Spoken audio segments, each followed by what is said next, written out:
Welcome. Today we're watching a video about China. Yes, we are. And we're going to be watching the How the West Misunderstands the Social Credit System by Gleisy. I hope I pronounced it correctly. Let's begin. Okay. Interested in what we don't understand, you know? Social credit score system. Because we have the view of social credit as this very scary thing, you know, and apparently it does have the, you know, did buy the software for it, so maybe we're gonna learn something positive about it, hopefully. Hopefully it's something a bit more positive, you know? Hopefully it's not as dystopian as we think it is. Maybe. And then I'm gonna wake up tomorrow and be like, oh, you know, the social credit thing maybe is good. And maybe I'm gonna wake up and I'm like, I'm scared for the future. System will soon be rolled out across the country. Who knows? Let's learn. At this point, I pretty much can't make a single video without someone in the comments mentioning my social credit score. Do I have the video? Wait, auto. I want more fancier. Okay, there we go. HD. Yeah. So let's talk about it. You know the meme, jaywalk minus 10 social credit. Fire up a VPN to watch a Tiananmen documentary, minus 100. Only 100. Minus 1,000, man. Social credit. Sneeze on a framed photo of Xi Oh. Jinping and boom, you get Thanos snapped off the server. Minus million. Not good. But here's the thing. Almost everything you've heard about China's social credit system is wrong. No, it's not like that Black Mirror episode. But it's also that's not good. actually all fake Western propaganda. For instance, okay. when The Guardian reported that China bans 23 million from buying travel tickets as part of social credit system, they didn't pull that number out of their ass. But having looked into it, it is a severe misrepresentation of facts. And so, as with most things, The truth lies somewhere in between. now, Okay, so it's not as bad. Okay, maybe. what's actually going on? To fully understand, we gotta roll back to the 1990s and the 2000s. China goes from poorer than most of Africa to constructing more buildings than me when I jam on Clash of Clans. And so for the average person, life gets richer, faster, and more chaotic. Yeah. Rapid growth makes your GDP charts look great on paper, but it's usually terrible for trust in one another. People move from tight-knit villages where everyone knows your grandma to... Oh yeah. Oh, is he going to talk about the thing that is like whenever your neighbor gets rich, you're gonna be thinking about that he's stealing, because that's basically what happened in Poland when we moved to capitalism. anonymous high-rises where you don't even know your neighbor's last name. Additionally, That's true as well. with the internet blowing up in popularity, information was moving faster than sensors could keep up. And Yeah. every few years, some new government-linked scandal that shakes people's faith in the system hits the front page. Things like the underreporting of the 2003 SARS outbreak. You know, many people got killed. Two Whatever. school buildings collapsing That's a joke, by the way. Very unfunny, 2008 but I know. Earthquake, Like, and yeah. the 2011 Windsor high-speed rail crash. So by the mid-2010s, a lot of ordinary Chinese people are basically thinking, okay, my life is objectively better. Petty street crime is down. There are cameras everywhere. But can I actually trust that the people running all this aren't corrupt? Thus, Ooh. on the 14th of June 2014, the central government does what every government does when national vibes feel slightly cursed. It drops a giant, fuzzy, buzzword-stuffed policy document. This one is called the Planning Outline for the Establishment of the Social Credit System. Okay. This is the moment. I know a bit about China, but this is the moment I realize China is like... China kind of feels like Europe to me right now, like with like this thing here, you know. It's like, oh yes, the European Union dropped a big document that means basically nothing and everything all at once, and it depends if the country is actually going to do something about it or not, you know. 2014. There's like the equivalent of that, you know. The key phrase in there is 社会信用.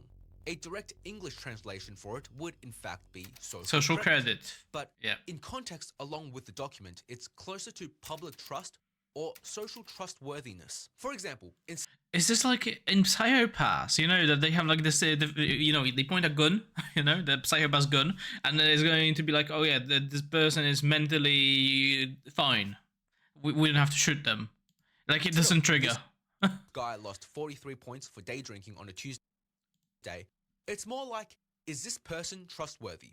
Okay, that's interesting. Like, I'm being convinced that we might need this here. document itself is, and I say this with respect, 90% corporate PowerPoint soup. Words Okay, so it's basically 90% meaningless. salad. It Okay. states, and you're gonna have to lock in when I say this. The Okay. social credit system is an important component of The socialist market Oh, yeah. economy system. Yeah. and the social governance system. Uh-huh. It is based on Laws, Yeah. regulations, Uh-huh. standards, and agreements. Yeah. Information is a complete network covering the credit records of all members of society and the credit infrastructure. It is He's basically saying, we need it because laws and regulations. Yes. Basically, this is what this means, you know? supported by the application of credit information and the credit service system in accordance with rules. It inherently requires establishing the concept Of a culture of creditworthiness and promoting the traditional virtue of creditworthiness. Its reward and punishment mechanisms are incentivizing trustworthiness and restricting untrustworthiness, and its goal is to raise awareness for creditworthiness and the level of credit throughout society. Okay. Like, you get what I mean? Now, whilst all these words make it sound kind of spooky on the surface, under all that jargon, the actual concrete mission was way more basic. Please, for the love of economic growth, can we get a functional financial credit system? UnionPay, China's version of Visa and MasterCard, was only founded in 2002. That's very young. Thus, most ordinary Chinese people had only been using bank accounts for, at best, 5 to 10 years. Credit cards and personal loans were still relatively fresh, so many people defaulted and banks had almost no reliable data. In fact, only 20% of the population even had a credit report. Compare this to America's almost 90%. So Yeah. Beijing essentially stands up and goes, 1. We're going to build nationwide credit files and records. 2. Okay. And whilst we're at it, let's use this whole credit idea to patch up trust between officials, companies, and regular people. Like a Okay. kill two birds with one stone plan. And the direction Yeah. of that trust is important. In the original Chinese document, the emphasis is on making officials and businesses more credible and accountable to the public. Not Okay. So this is the part where I'm like, maybe it wouldn't work. Like, see, maybe it doesn't work out because, like, officials, businesses, you know, rich people, like, the moment you see a rich person, well, one, if they are pretty, they have the pretty privilege, blah, blah, blah. But if they're like, your average fat guy, rich person with a business suit, you know, maybe balding, okay? Yeah, you understand. The idea is, you're gonna be like, he got there by stealing, basically. Like, I mean, unless you live in the United States, then you're gonna be saying like, oh yeah, he was born in the correct time period at the right moment. He got a degree and something and went to do business. Rah, yeah, and he got rich. Wow. But yeah, in countries like mainly Eastern European countries, you'd be like, motherfucker got connections and motherfucker got rich, basically. Yeah, that's how it works here, you know? Not turning every citizen into a perfectly obedient NPC through some authoritarian ranking system. Then Beijing does a very Beijing thing. It punts the chaos down the hierarchy.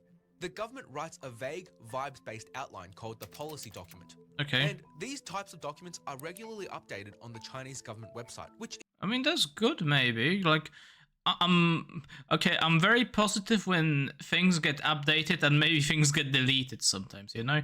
Like, if something is, like, you know, reasonable, you know, it can stay. But if something is, like, antiquated, like, you know, we don't use maybe, I don't know, a certain type of technology anymore, right?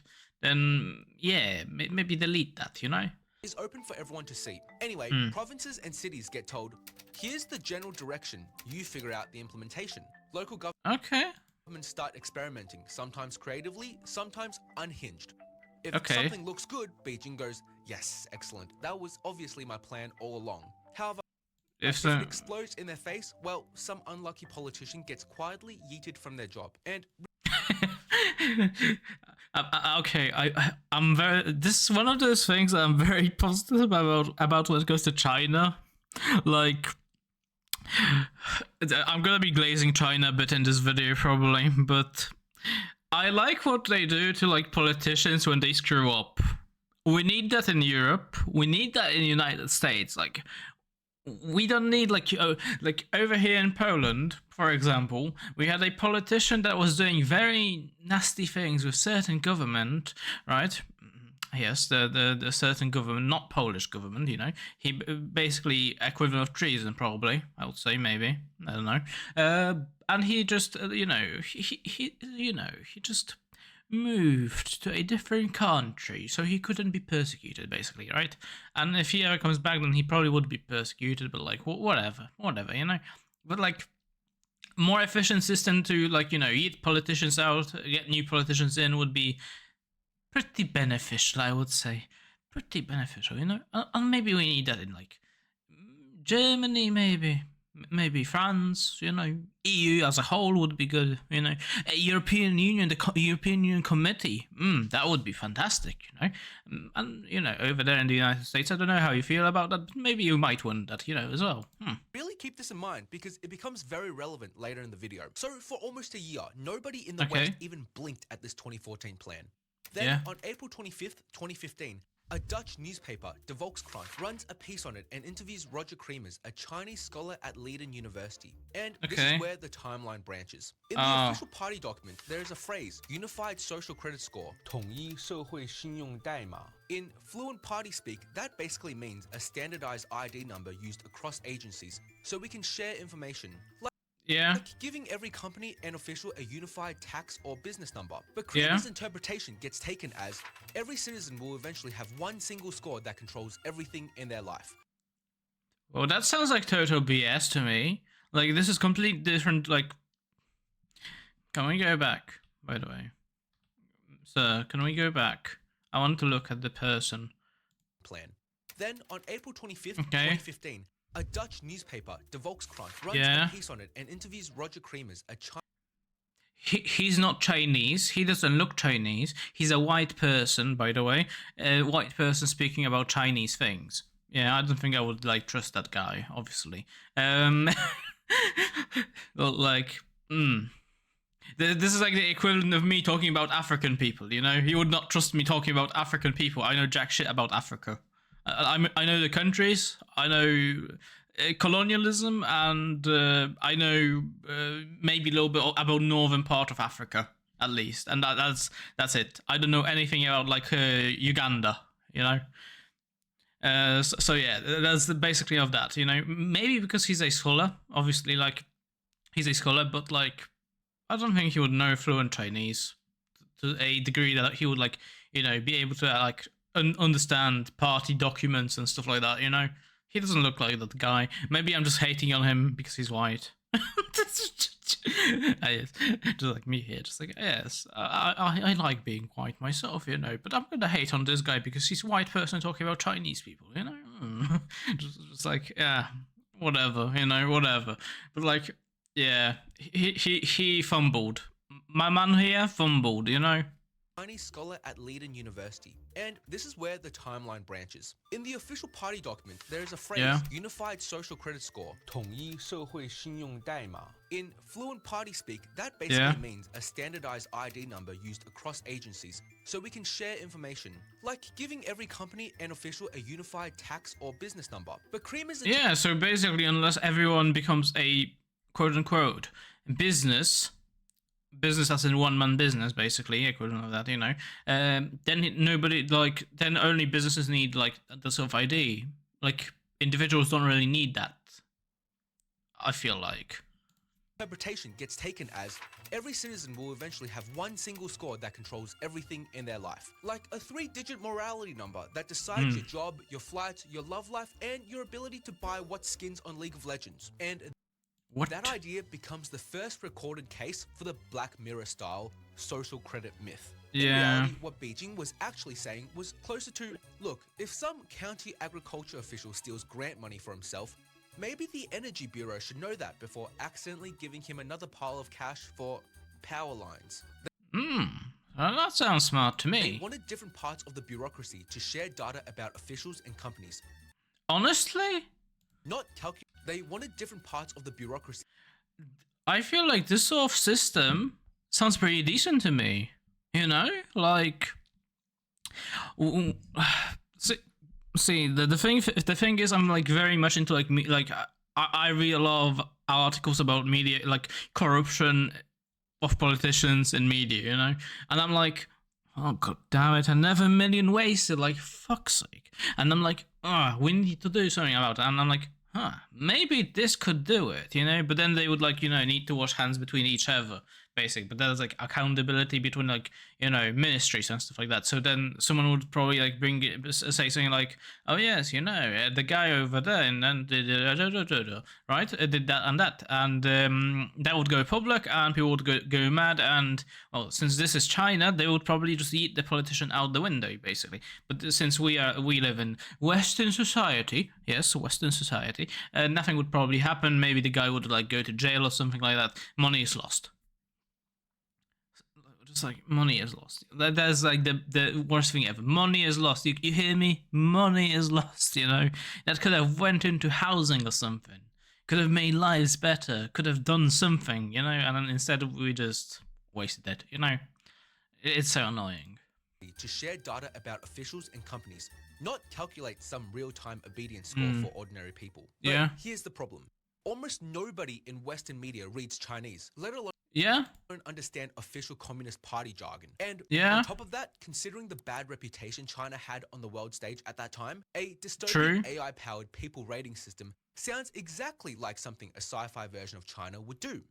So, the story mutates. The misinterpreted Dutch article gets picked up by an ACLU analyst who writes a long explainer in English titled China's Nightmarish Citizen Scores Are a Warning for Americans, mostly speculating about what a system might look like in theory if it was implemented in the US. But people read it and Palantir.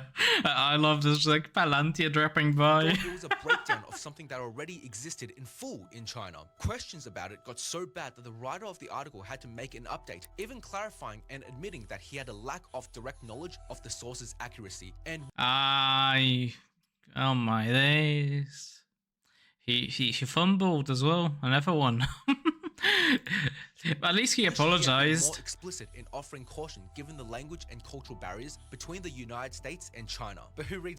Honestly, I like how he like specified as the language barrier between the United States and China, because one thing could mean something completely different in like China, basically, and in Chinese, and like you could direct translation never just like means the same thing whenever you translate it. Like I don't have any good examples from Polish to English right now, and I cannot come up with any probably out of top of my head, but like it does happen, you know, it does happen.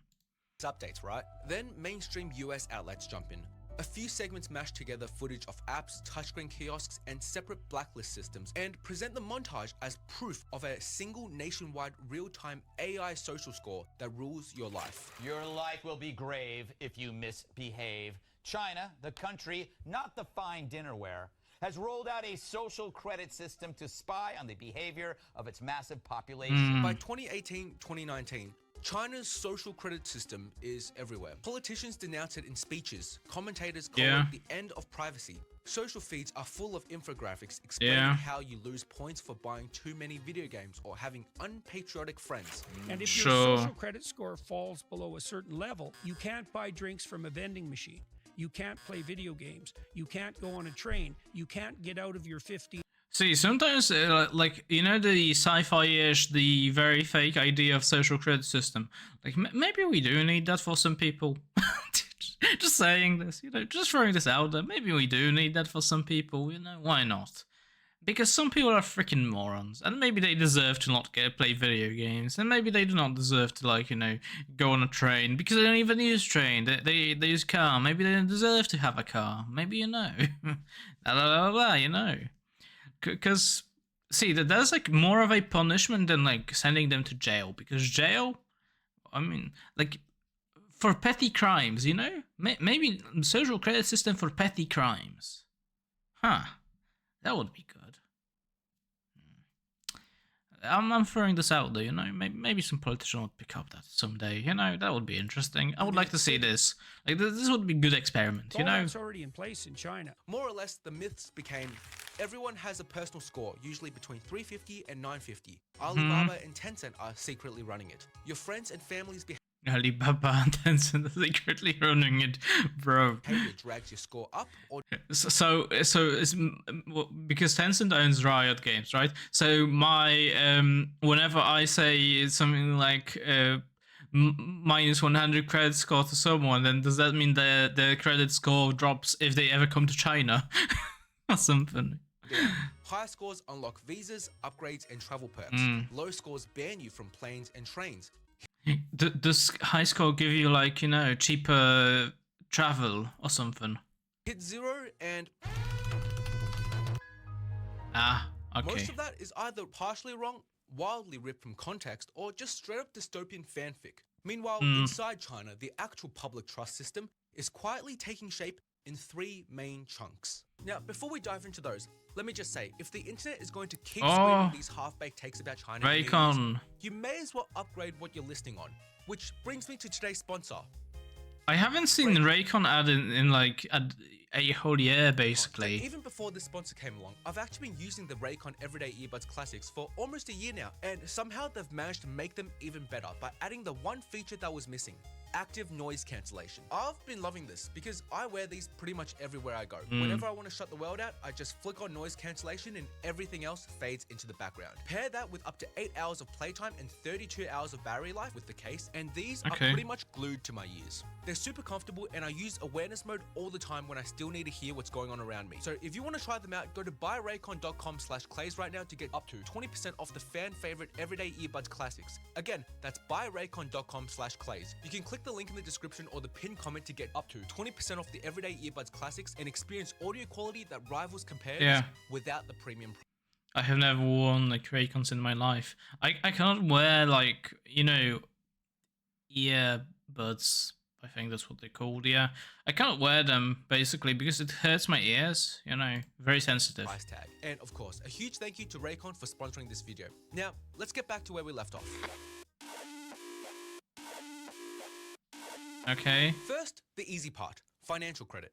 Beijing wants people to have bankable credit histories, so they bring in private players to help. Alibaba launched a campaign called National Credit Day to promote Sesame Credit and also public awareness about the importance of good personal credit. Introducing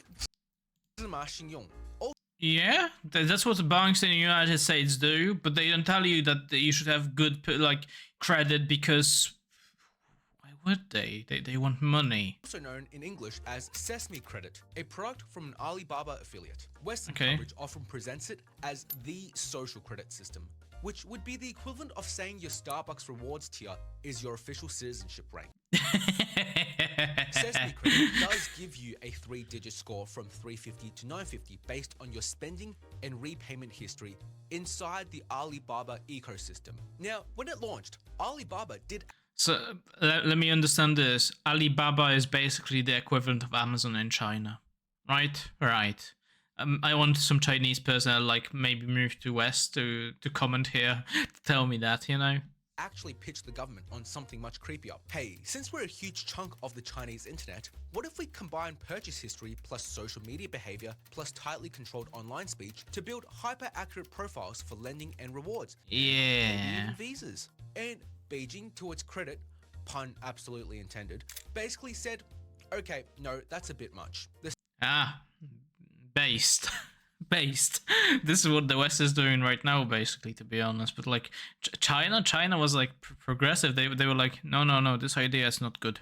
No, just money, okay? State did not approve score tweaking based on online speech, nor did it hand over official power to Alibaba. Sesame had to stick to boring old financial data and some consumer perks. In reality, for ordinary people, a good Sesame credit score meant easier time getting loans from participating banks, a bit less deposit when you rent a bike or an apartment on certain apps, and the occasional discount on Alibaba products. Joining was voluntary. That's fine. That's pretty good. Yeah, that's good. Yeah.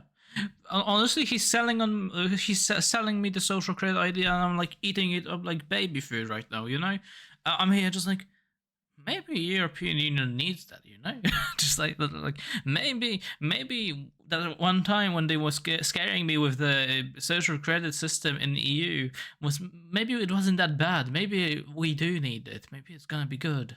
And I realize it's EU, and I'm like, side eye. And it was never nationwide, only in these cities and over. Oh, that's good. Yeah, very big cities, basically. I mean, not the biggest, you know, but pretty decently sized. Like, what do we have here? Xiamen, yeah, that's pretty decently sized. Hangzhou, Nanjing, yeah, Weihai, yeah. time, Heiser. it's drifted into basically an Pretty decent. Alipay rewards Pretty program. big. Now, the only way something like social credit really bites ordinary people is through debt blacklists. Those viral stats about millions of people being unable to buy plane tickets, well, those are technically real, but they're not because of some mysterious point score.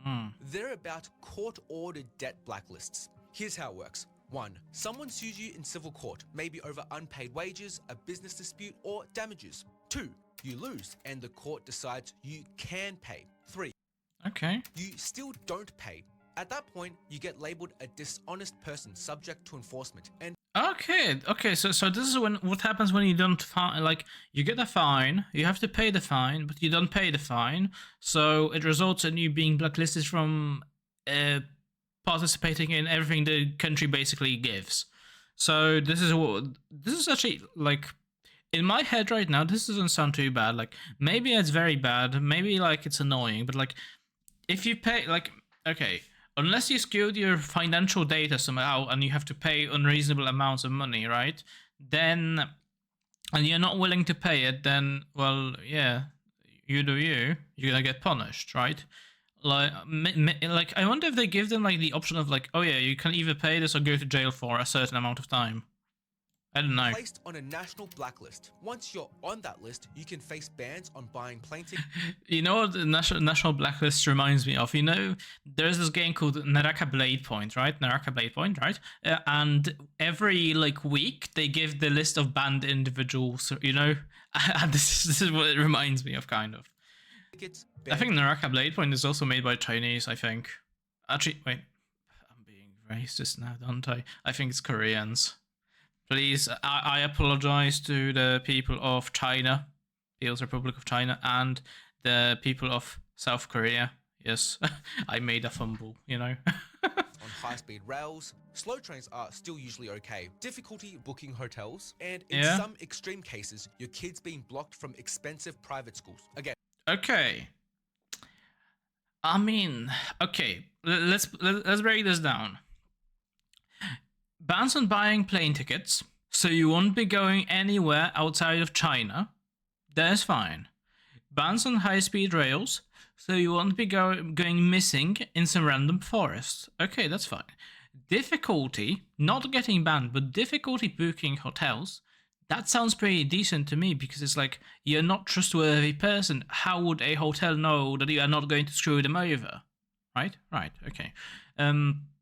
And the last one, your kids being blocked from expensive private schools. There's like, I mean, expensive private schools, like, there's like implying that you have the money to send them there, you know. There's also implying that it's like you're not willing to pay the fine, but you're willing to send your kids to that private school, you know. That means you do have the money. And so you know, like, I like how it's very much a voluntary thing with the money thing here right now, you know, because like, you can choose to do that, yeah, you don't have to, but then you get a little bit tiny bit screwed over, you know. And yeah, like in European, like maybe in like, I don't know, any other government, you would be forced to do that, and then you would go to jail if you don't do that, basically. Public schools are still fine. You can easily get out of the list simply by paying the judgment, but due to the sheer amount of people in China, the system is messy. People Oh, I think I understand what happened here. That's basically the healthcare system in Europe. There's too many people, so like the piles of paper are stacking up and stacking up and stacking up, and you're gonna like pay off your fine by 2030 or something. Sometimes pay the wrong office, or a bureaucrat forgets to log in. That's also I issue bureaucracy. Yeah. Or their name is identical to someone else's. So you get these horror stories of people only finding out they're blacklisted when their train ticket purchase fails at the station because of a parking ticket from 2 years ago. The second, I mean, that's a fumble. Okay, there's fumble on the. I'm saying fumble a lot. That is a failure. There we go. Bigger word, more you know, more formal. That's a failure on the part of the government, because it's not supposed, like, the bureaucratic infrastructure is not supporting the amount of people they have, basically. So I mean, you can fix that up with like making more places that deal with bureaucratic things like that, maybe, or creating a better system for it, maybe. Like, you know, online sort of system. Like, you know, you have your when you have your ID, right? You have like the numbers on your ID. You have your you know, number, right? Identification number, and you can just like do it online maybe. And then some bureaucrat, someone will be like, yeah, that's fine. He did the thing. He paid it off. Okay, that's fine. Good. You're free to go, sir. You know, maybe like I wonder if they have like this like sort of online. You know, if they don't have it online, then pretty hard to say. Of the system is aimed at businesses and government officials. This is Okay. the part that actually matches the original make them trustworthy to you idea. I think it will and must change, because now all Chinese consumers have totally lost faith in the country's quality supervision. If they want to get back people's confidence, the relevant laws, punishment and compensation must be improved. Different industries, shipping, finance, energy, construction, etc., get their own rules for what counts as untrustworthy. However, if a construction company gets nailed for fraud and faking safety checks, it lands on a blacklist. I wonder if the company that sent the Chinese people to build the thing in Serbia got blacklisted. And regulators start treating it like a known problem child, and if that same boss quietly opens up a Honestly, I actually wonder if like whenever they send like they send Chinese people to construct in a foreign country and they fail to do safety checks and something happens in the foreign country, does China like because I think like China as a maybe China as a government should not pay reparations, but like the company should pay reparations through China maybe to the municipal or local government of the place that like got screwed over by the Chinese business, and that should go from the pocket of the Chinese business, you know, and the business should like, you know, just be thrown out the window. real estate or engineering firm. I wonder if someone's gonna be like come up here and say, oh yeah, you know what you're saying is actually true, that does happen. I'm gonna be like, based. If that is true, then based, you know. But if it's not true, then you know that some things need to be improved. That fresh company also gets flagged for extra scrutiny right from the start. But what does being blacklisted actually do? For individuals at that level, like the high-ranking officials and CEOs, your name appears in public databases and public billboards. Shame. So everyone knows you're sus. For companies, you face more audits and inspections. It's hard to get That is impressive. loans, bonds, or government contracts, and you show up on public blacklists, searchable on Baidu, China's version of Google. So Yeah, partners and customers Baidu. Yeah, I know Baidu. can proceed to do business with caution. Honestly, that I think I'm gonna be like, I don't know if I should like be like clickbaiting and saying, is the social credit system actually based or something like that, you know? On the flip side, there are red lists, official good kid lists. Run a squeaky clean business, pass all the audits, or manage a very compliant local government for long enough, and you get these perks: fewer inspections and easier access to contracts. Now, you might be thinking, couldn't this system just be used for straight up political pressure? And the answer to that is yes. 100%. In April 2018, the Civil Aviation Administration of China, CAAC, sent letters to international airlines demanding they show Taiwan as a part of China, saying the government would make a record of your company's serious dishonesty and take disciplinary actions for any that didn't comply.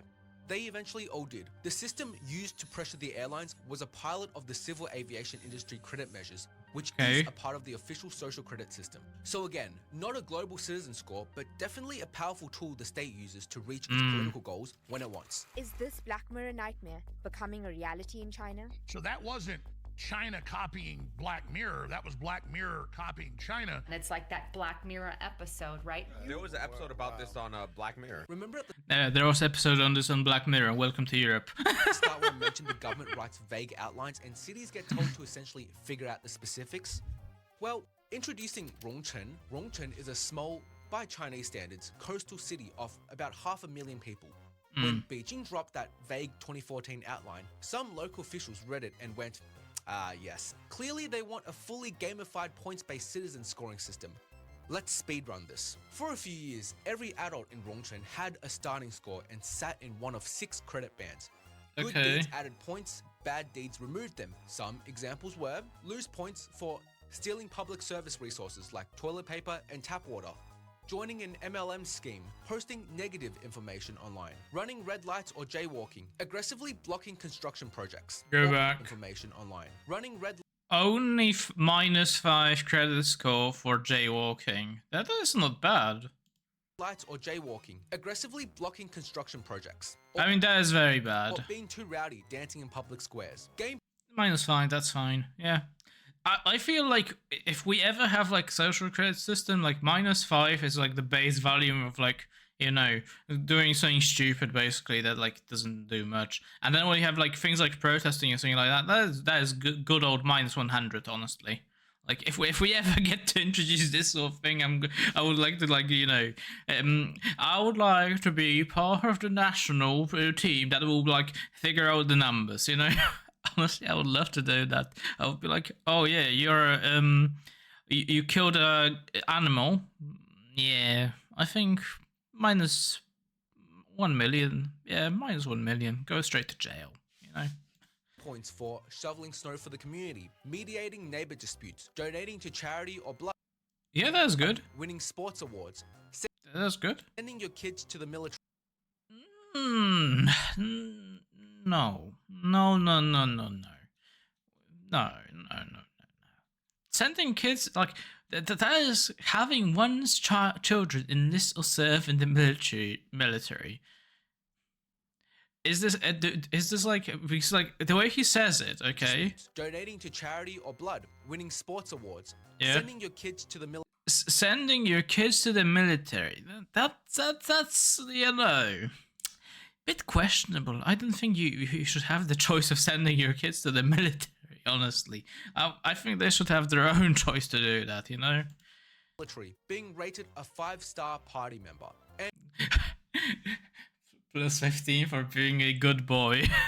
pretty much those memes that you see everywhere about the social credit score, chances are it was inspired because of Rongchen. That all sounds very dystopian, but the rewards for high scorers were tiny, like a couple $100 off health insurance. Yeah. And being praised on a local bulletin board like an employee of the month. The punishments for low Yeah. scorers mainly affected people wanting government jobs or CEOs wanting government contracts. You could be blocked from taking exams to become a municipal official. Yeah, that's Or fine. prevented from bidding on government projects or Yeah, that's fine. losing honorific titles. But Yeah, that's no one fine. was being jailed because they Yeah, the punishments mean nothing, basically. jaywalk. And crucially, there was no Skynet-style AI behind this. No, local cadres literally walked around with clipboards and filled out paper spreadsheets. Even inside China, Rongchen's system was not popular. By 2019, Beijing basically said, okay, this is pretty bad PR and also kind of a mess, please stop, and ordered major changes. The system still exists today only as a voluntary good citizen program with no punishments. Okay, so they have like one city where they're testing it, basically, like a prototype, you know? Basically a municipal version of a bunch of Russells helping Carls. Later central level documents about social credit get even vaguer and more boring. The latest 2025 update is basically, we'll keep refining these mechanisms, strengthen trust, blah blah, details TBD. Translation, we'll keep the blacklists and corporate stuff, but absolutely do not spin up 10 more Rongchens. That's good. We don't need more Rongchens, you know? Okay. What about the stories from real individuals being crushed by social credit for criticizing the government? This is Xu Shoudong, MMA fighter and professional Tai Chi scam buster. Xu is a mainland Chinese fighter who made a name by challenging self-proclaimed Kung Fu and Tai Chi masters and beating them up in like 30 seconds. Perhaps you've seen his videos before. On top of that, he is also notoriously known for supporting the 2019 Hong Kong protests. Western media loved this story. Brave fighter punished by social credit for criticizing CCP. Banned from trains and planes, can't rent apartments and has to take 36-hour journeys to fights. What actually happened is more mundane and ultimately not actually headline news story worthy. Xu called a famous Tai Chi grandmaster, Chen Shaowang, a fraud. Chen sued him for defamation and won. The court ordered Xu to publicly apologize and pay roughly 60,000 USD in damages. Okay. However, Xu chose not to pay and because he did. He's also a business owner because, like, quote unquote, business owner / employee of a business because he's a MMA fighter. So that means he has management. Management is like his boss, basically. So technically, he does own a tiny company, right? And that means, like, that the social credit system actually, like, pardon me. Pardon me. The social credit system actually works on him. So yeah, like he didn't pay up, he didn't apologize. I mean, he didn't pay up, so that's the most important part. So he gets like, he gets all of the negatives of social credit system. That makes sense to me. Yeah, that makes sense to me. I don't care. That's how it works over there. That's it. Like, the fact that he didn't pay means, well, like, okay, let's be honest. If he got fined in, like, let's say somewhere in Europe or United States, if he didn't pay, he would go to jail. In this case, he doesn't go to jail. He just walks around freely. Just he doesn't get like all of the benefits. Like, so that is like basically punishment for a minor crime. Didn't comply. He was placed on a national debt blacklist. The same mechanism I talked about earlier. That's what actually blocked him from high-speed trains, some flights, and fancy hotels. Eventually, he paid in installments and came off the list. Now, did politics play zero role in how aggressively he was sued or how strictly the judgment was enforced? Well, there's no proof, but let's be there's no proof, yeah. When the state dislikes you, it doesn't require a special loyalty score to make Yeah, that is very much true. If you say something that is like very much against the state, then yeah, the things just magically happen, you know. Magically, when you say that your president is not, I don't know, best president ever, you don't magically disappear, obviously. But like, you might have a hard time, you know, with some stuff. Sometimes your life hard. This is what happens when you have like slightly more authoritarian government. Obviously, you know. Welcome to China. I mean, we have to balance it out, you know. We still have to remember that China is, you know, slightly bit more, you know, authoritarian. I mean, slightly more. That's fake news. They are a authoritarian regime, obviously, you know.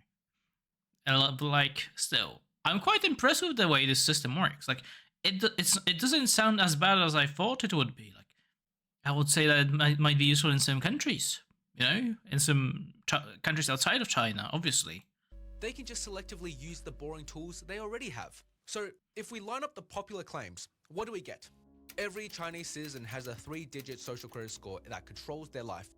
False-ish. Only Rongchen briefly tried anything like that, and it was limited and local. It's all enforced by omniscient Palantir-like AI and facial recognition. False. China is heavily surveilled, but the social credit-related bits are mostly databases and paperwork. Millions have been banned from travel for low social credit.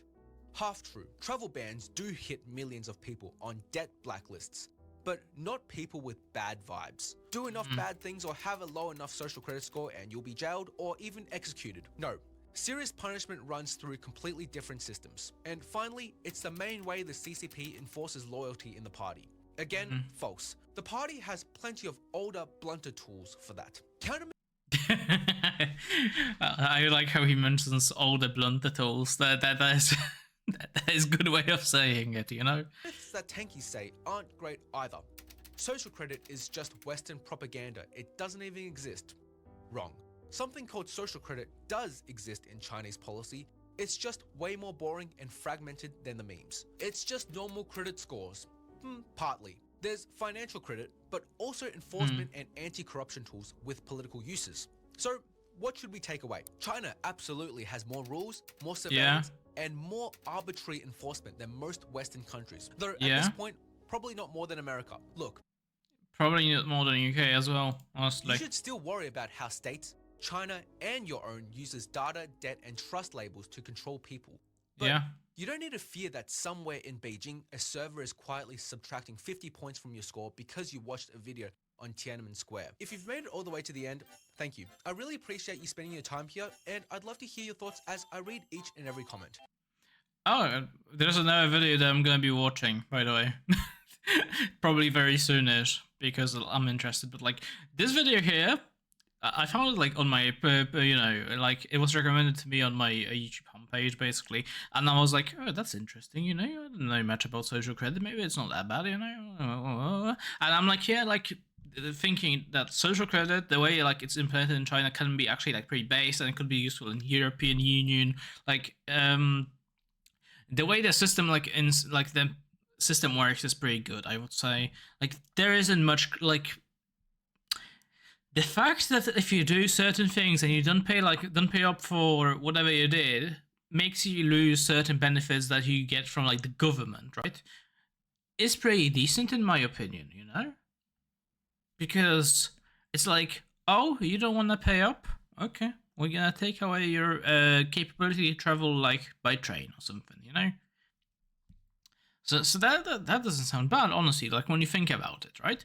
So I quite like this video. Actually, I'm gonna subscribe to this guy because, and like, I mean, there's another video that I'm gonna be watching, obviously. So yeah. So this guy is pretty good. I like the video. The video was very informative, and I'm not saying I'm becoming a fan of social credit, but social credit might actually be pretty based. It might actually be pretty good, you know? So yeah, but if you enjoyed the video, like, you know, this guy's video, then there's the link in the description. And if you enjoyed my video, you can comment, leave a like, you know, comment down below, subscribe, whatever. And see you another time. Goodbye.